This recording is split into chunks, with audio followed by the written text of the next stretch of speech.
Sometimes you have to take a step back.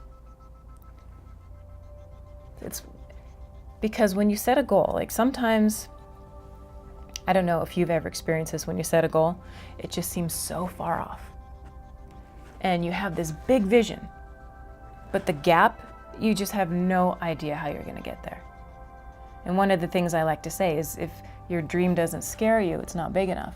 I have a big vision of what my community, what my movement is going to be.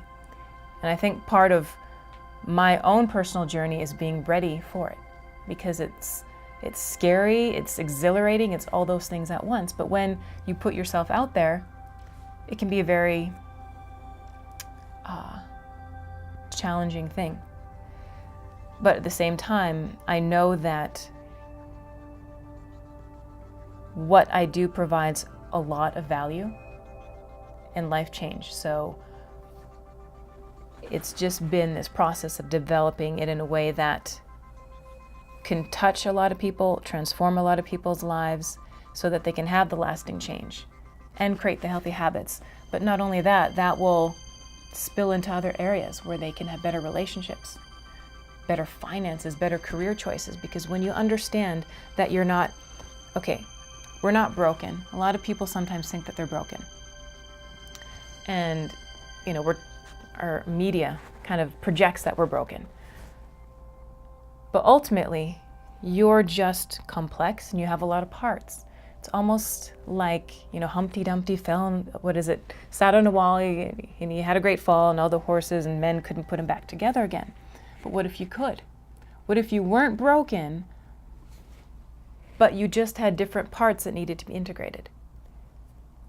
Because as children, when we're babies, we're born perfect. We have no negative emotions. We don't have any value. We're just this clean slate.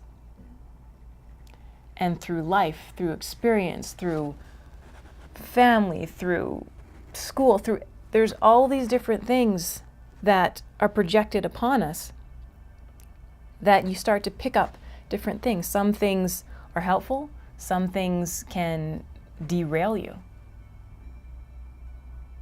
And you put certain people that have had the exact same upbringing, horrible upbringing, but one's successful and one's derailed. What's the difference? It's what's going on in here. They haven't been fully integrated.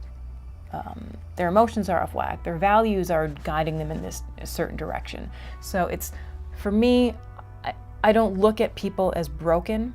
Do I think people would benefit with different behaviors for certain things? Absolutely.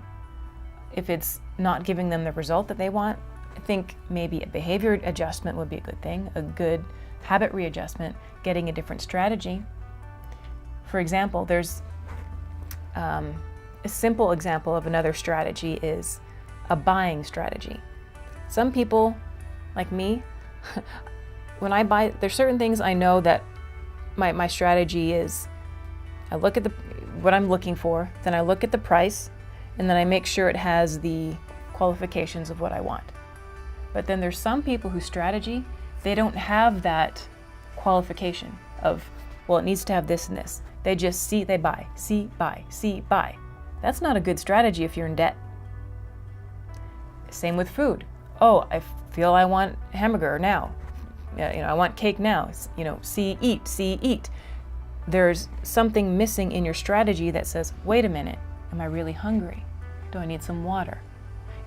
There's certain things that you can add to your strategy to create new behaviors, because as I mentioned prior about learning how to drive, tying your shoe, those are simple habits that become permanent. And it's the same thing with any type of habit. Sure, some are a little bit difficult because you have emotions attached to it, and it's possible.